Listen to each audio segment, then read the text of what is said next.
केवल ऑपोजिशन को पूरी chargesheet, proof sheet electoral bond से पकड़ा दिया। लोकसभा चुनाव हो या विधानसभा, जब फाइनल रिजल्ट आता है तो अपोजिशन की तरफ से एक सेंटेंस जरूर बोला जाता है कि यार मशीन में गड़बड़ी कर दी थी इसलिए हम चुनाव हार गए। आज हम ये जानने की कोशिश करेंगे क्या सच में मशीन में गड़बड़ी हो सकती है। अगर पावरफुल पार्टी अपने ताकत के दम पर मशीन में गड़बड़ी करना चाहे तो उसके लिए उसे क्या करना पड़ेगा, और अगर नहीं तो मशीन को कितनी सख्ती से और कितनी केयर करके रिजल्ट आने तक प्रोडक्ट किया जाता है। और जब किसी जगह की वोटिंग हो जाती है तो रिजल्ट आने तक मशीन को कहाँ रखा जाता है और उनको सिक्योर कौन करता है, आज हम इसी पर बात करेंगे। सबसे पहले देख लेते हैं कि ईवीएम होता क्या है। ईवीएम यानी इलेक्ट्रॉनिक वोटिंग मशीन, जिसे पहली बार भारत में 1998 और 2001 के बीच में इंडियन इलेक्शन में यूज किया गया था। अगर ईवीएम के स्ट्रक्चर की बात की जाए तो इसमें 3 हिस्से होते हैं, बैलेट यूनिट, कंट्रोल यूनिट और वीवीपैट। जिस मशीन में आप बटन दबाते हैं वो ईवीएम नहीं बल्कि उसका एक हिस्सा है जिसको बैलेट यूनिट कहा जाता है। इसमें एक लिस्ट होती है जिसमें सारे कैंडिडेट्स के नाम, उनके निशान और फोटोज भी होते हैं। जिस कैंडिडेट के आगे के बटन को आप प्रेस करते हैं उस पर एक लाइट जलती है और 2 की साउंड आती है। इसका दूसरा हिस्सा होता है कंट्रोल यूनिट, जो पोलिंग रूम के एक ऑफिसर के पास होता है। ये दोनों मशीन आपस में वायर से जुड़ी रहती है।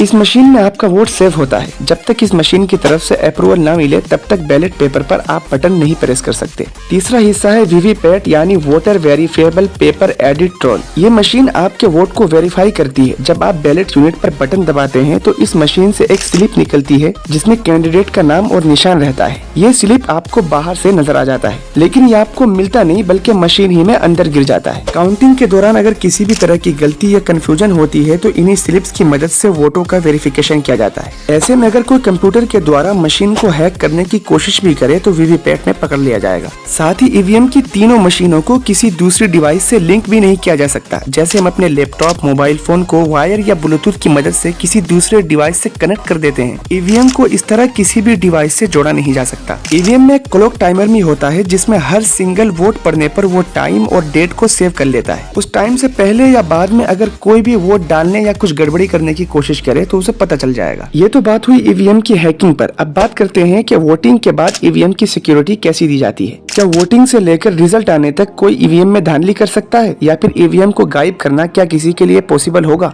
इलेक्शन से पहले जब कैंडिडेट्स के नाम फाइनल हो जाते हैं तो इंजीनियर्स इन मशीनों की चेकिंग करते हैं। इनकी निगरानी के लिए सभी नेशनल पॉलिटिकल पार्टीज के मेंबर्स को बुलाया जाता है। उन सब के सामने एक एक मशीन में वोटिंग करके इसको वीवीपैट के साथ मैच करके दिखाया जाता है और इन सब प्रोसेस की वीडियो भी रिकॉर्ड की जाती है। वोटिंग वाले दिन जब वोटिंग कंप्लीट हो जाती है तो मशीनों को एल्युमिनियम के बॉक्सेस में बंद कर दिया जाता है और उनको सील करके उसके ऊपर स्टैंप मार दिया जाता है। ये सील अगर एक बार टूट गया तो वो दोबारा इम्प्लांट नहीं होगा। ये सब करके मशीनों को एक गाड़ी में लोड करवा दिया जाता है। जिस गाड़ी में लोड किया जाएगा उसमें गाड़ी का नाम, ड्राइवर का नाम, उसकी आईडी, डेस्टिनेशन सब कुछ नोट किया जाता है। साथ ही ये भी लिखा जाएगा कि किस गाड़ी में कितने ईवीएम हैं, कितने खराब हैं, कितने सही हैं, कितने ईवीएम यूज नहीं किए गए। ये सब कुछ करके कड़ी सिक्योरिटी के साथ इन मशीनों को भेज दिया जाता है रिटर्निंग ऑफिसर्स के पास। रिटर्निंग ऑफिसर्स इन सब को कलेक्ट करके इनको डिस्ट्रिक्ट मजिस्ट्रेट के पास भेज देते हैं। डिस्ट्रिक्ट मजिस्ट्रेट पहले ही से इन ईवीएम्स के लिए एक स्कूल को चूज करके रखते हैं जिसके हर रूम को बहुत ही केयरफुली लॉक किया जाता है। हर रूम की खिड़की, दरवाजे और हर चीज को पूरी तरह सील करके रखा जाता है और स्कूल के चारों तरफ कड़ी सिक्योरिटी तैनात की जाती है। हर रूम में ईवीएम को ताला लगाकर उस पर मोहर लगा दी जाती है। उस रूम को एक मर्तबा लॉक करने के बाद अब डीएम भी उसके अंदर दाखिल नहीं हो सकते। कोई भी सिक्योरिटी ऑफिसर अगर गेट पर जाते हैं तो उसे जाने से पहले और आने के बाद यह एंट्री करनी पड़ती है कि इस डेट में, इस टाइम, इस काम से अंदर गए थे और इतने बजे वहाँ से बाहर आए। इवन डीएम भी अगर अंदर जाना चाहे तो उनको भी लिखना पड़ेगा कि इतने बजकर इतने मिनट पर हम अंदर गए थे और इस टाइम पर हम बाहर निकले। इस ड्यूरेशन में अगर किसी भी तरह करप्शन की शिकायत आई तो डीएम की नौकरी तक जा सकती है। अब बात आ जाती है गिनती वाले दिन की। उस दिन रूम को अनलॉक करने से पहले वहाँ पर डीएम और सारे रिटर्निंग ऑफिसर्स की प्रेजेंस जरूरी होती है। साथ ही उस सीट के सारे कैंडिडेट्स को बुलाकर दिखाया जाता है और रूम को खोलने से पहले सारे कैंडिडेट्स लिख कर देंगे कि हम पूरी तरह सेटिस्फाइड हैं, हमें अपने ईवीएम पर किसी तरह का कोई ऑब्जेक्शन नहीं है। उसके बाद सील को तोड़कर काउंटिंग शुरू हो जाती है और ये काउंटिंग सीसीटीवी कैमरे की निगरानी में होती है और वहाँ पर बड़ी संख्या में मीडिया भी मौजूद रहती है। ये था पूरा प्रोसेस, कैंडिडेट के सिलेक्शन से लेकर रिजल्ट आने तक की कहानी। अगर वीडियो अच्छी लगी तो वीडियो को लाइक कीजिए। इस तरह की और वीडियोस देखने के लिए हमारे साथ जुड़े रहिए और सब्सक्राइब कीजिए लेटेस्ट बुलेटिन।